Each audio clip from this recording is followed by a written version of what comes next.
ألف لام ميم ذلك الكتاب لا ريب فيه هدى للمتقين. وقال النبي صلى الله عليه وسلم الدنيا مزرعة الآخرة. السلام عليكم ورحمة الله وبركاته. زردي ملګرو خواجه سره انتهایی مشکور یم چې ستاسو په دې پروګرام په دې موقع باندې دا هم د ایمان یوه نښه ده چې دنده د راتلو اجازت بیا د یو څو خبرو اجازت مونږ ته راکړه. محترمو، یو څو خبرې عرض کول غواړم، خصوصا د پنډال لپاره په آخره کې یو خبره دو دپاره یو 15 منټه به ماله راکئ. دا خبرې په ځان باندې درنې مه ګڼئ. مونږ الحمدلله مسلمانان پیدا شوي یو. رب العالمین زمونږ دپاره کلام هم را لیږلی دی، زمونږ دپاره پیغمبر علیه الصلاة والسلام را لیږلی دی. عزتمندو لنډه خبره کوم، زمانه خبره اکثر جذباتي کیږي.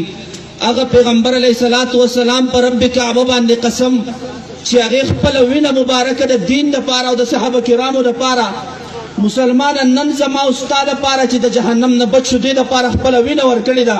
په رب کعبه باندې قسمه چې هغې خپل غاښونه مبارک د دې دپاره شهیدان کړي دي. په رب کعبه باندې قسم هغه پیغمبر د دین او د ناموس دپاره د قرآن دپاره هغې بېهوشه شوی دومره وینې توی شوي دي. نن محترمو ما او تا په غفلت کې یو.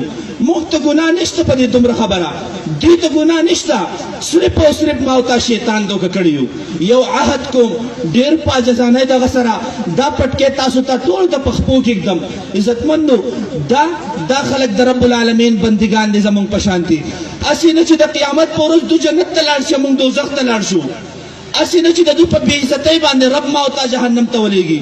په رب کعبه باندې قسم پیغمبر علیه الصلاة والسلام وایي د جهنم د ټولو نه کمزوری عذاب دا دی چې هغې انسان ته بعد د اور پڼې په خپو شي او په سر کې به دماغ داسې خوټ کېږي لکه کټوۍ کې چې اوبه خوټ کېږي. نن د پیغمبر علیه الصلاة والسلام د ناموس دپاره موږ هېڅ ونه کړه.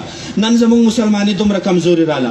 تاسو د پروګرام نه منع کوم، خپل پروګرام وکړئ، خیر دی، خو دومره سوچ پکار دی یاسې نه چې زه نن کور ته لاړ شم او زما سترګې پټې شي په کټ کې او زه اوده شم او زما سترګې بیا ونه غړېږي، غله مې سترګې وغړېږي چې زه په قبر کې پروت یم.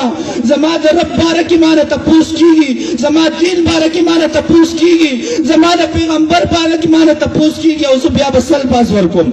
یو خبره یاد ساتئ، دا ژوند څوک ګرنټي نشي ورکولی چې زما سره څومره سات زندګي ده، او انسان به د قیامت په ورځ په هغه حالات کې پاسي په کوم حالات کې چې دله مرګ راغی. هسې نه په دې مجمع کې موږ له مرګ راشي.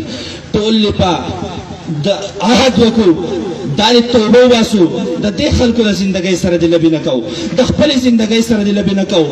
ای پیغمبر علیه الصلاة والسلام ځان سره یاد وساتئ. هسې نه چې د شفاعت نه هغه بیا د پیغمبر علیه الصلاة والسلام د شفاعت نه هغه بیا بچ شو. هسې نه پیغمبر علیه الصلاة والسلام زما او ستا د شفاعت نه انکار وکړي.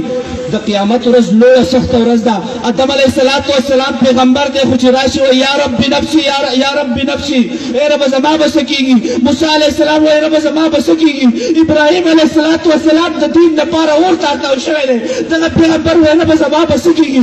واحد یو اواز به راځي د محمد رسول الله چې زما او ستا اواز به کوي یا رب امتي یا رب امتي یا رب امتي. دا امت چې د پیغمبر علیه السلام په سنتو پرېږدي، دا امت ما او تا ودرېږو چې یاره پلانې د پیغمبر علیه السلام ګستاخي وکړه، پراس د پیغمبر علیه السلام ګستاخي وکړه، هلکه بسکټې پر کې د پېټرول یې ما اچوئ. حالانکې ما او تا څومره ګستاخ وي د پیغمبر. هسې نه چې دغه پیغمبر د دغې ګورئ شفاعت نه هسې نه چې بیا داسې خالی لاس پاتې شو. عزتمند خواست کوم په عاجزۍ در سره وایم د دې پیغمبر علیه الصلاة والسلام د پټکي خاطر وکړئ. دا پروګرام اخرنی پروګرام وګڼئ. سوال کوم تاسو ته، رب العالمین ته توجه وکړئ. هغه د قیامت نښې، هغه قیامت را روان دی. عزتمندو، د دې خلکو د عزت سره لبې مه کوئ، د خپل عزت سره لبې مه کوئ. په دې کې یوازې د دوی عزت نه زموږ هم عزت ځي، زموږ هم عزت ځي. قسم په خدای چې زموږ عزت ځي. زموږ د کلمې، زموږ د قرآن هغه هر څه، هغه شریعت پکې پېمانېږي. قسم په خدای که کافر هم داسې کوي. عزتمندو مکوئ داسې سوال کوم عاجزانه درخواست کوم یم کمزوری یم ملګرو ته مې مخکې مې وویل که زه قسم وخورم قسم دا ټوله مجمع ناسته ده د دې ټولو مخکې قسم وخورم چې زه د دې ټولو نه زیات ګناهګار یم زه به په قسم کې حانس نشم زه دومره ګناهګار یم ستاسو ایمانونه ښه اعلی ایمانونه دي زموږ نوجوانان طبقه چې کله موږ اعلان کړی الحمدلله غیرت یې کړی دی زموږ سره به په دې خبره کې مضبوط ولاړ یې چې دا زموږ اخرنی پروګرام دی ولاړ به یې په دې کې به راسره مضبوط ولاړ یې چې زموږ نه به چېرې بیا داسې خطایانې ونه شي انشاءالله ولاړ به یې که نه پروګرام انتهایی په لنډ دغه سره راغونډ کوي د اهل محلې والا ته دوی ته هم تکلیف مه ورکوئ څوک په مریضاني څوک په ماشوماني دا خپل ویلیم هغه دومره کوي چې صرف دا پینډال اواز ورسي په آخره کې یو خبره کوم ستاسو د ټولو مشکور یم د دوی خلکو چې موږ ته به دومره مجمع کې او په دې سپیکر په دې باندې موږ له دومره اجازت راکړه